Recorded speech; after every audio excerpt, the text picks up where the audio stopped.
आपकी वजह से हमें और हमारी इंडस्ट्री को ये सम्मान मिल रहा है, और फिल्म जी को भी, जो कि हमारा परिवार है।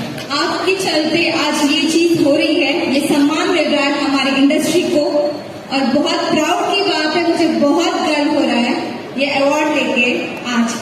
काजल राघवानी को अवार्ड मिलने के बाद उनको 2 शब्द माइक में बोलने के लिए कहा गया और उन्होंने वैसा किया भी। लेकिन सोचने वाली बात तो यह रह जाता है कि क्या खेसारी लाल यादव को अवार्ड मिला या नहीं। भोजपुरी इंडस्ट्री के सभी होनहार एक्टर और एक्टर्स को अवार्ड से नवाजा गया और सभी के फोटो को सोशल मीडिया में साझा भी किया गया। लेकिन वही बात करें खेसारी लाल यादव जी का, तो सोशल मीडिया में अवार्ड के साथ कहीं भी उनका फोटो नजर नहीं आ रहा है। जैसे की आपकी स्क्रीन में शो हो रहा होगा, फिल्म फेयर अवार्ड शो का इंस्टाग्राम का ऑफिशियल ID है। यहाँ पे हर वो शख्स का फोटो शेयर किया गया है जिनको कल अवार्ड मिला है। लेकिन वही बात करें खेसारी लाल यादव जी का, तो उनका एक भी फोटो यहाँ पे शेयर नहीं किया गया है विद अवार्ड। लेकिन सोचने वाली बात तो ये भी है, जैसे कि आपकी स्क्रीन में शो हो रहा है, फिल्म फेयर अवार्ड का ऑफिशियल वेबसाइट है। इसमें पवन सिंह सहित काफी एक्टर और एक्टर्स का भी नाम दिखाई दे रहा है। लेकिन इसको जैसे भी थोड़ा सा नीचे स्क्रॉल करेंगे, इसमें खेसारी लाल यादव जी का भी नाम दिखाई दे रहा है, जिसमें खेसारी लाल यादव को इंटरटेनमेंट से रिलेटेड अवार्ड से नवाजा गया है। इसमें कितनी सच्चाई है तो आने वाले दिन में ही पता चलेगा। आखिर क्यों नहीं कि खेसारी लाल यादव स्टेज में अपना अवार्ड लेने। अपना राय हमें कमेंट बॉक्स पे जरूर बताएं। मिलते हैं जल्द किसी नेक्स्ट वीडियो पे, तब तक के लिए जय हिंद, वंदे मातरम।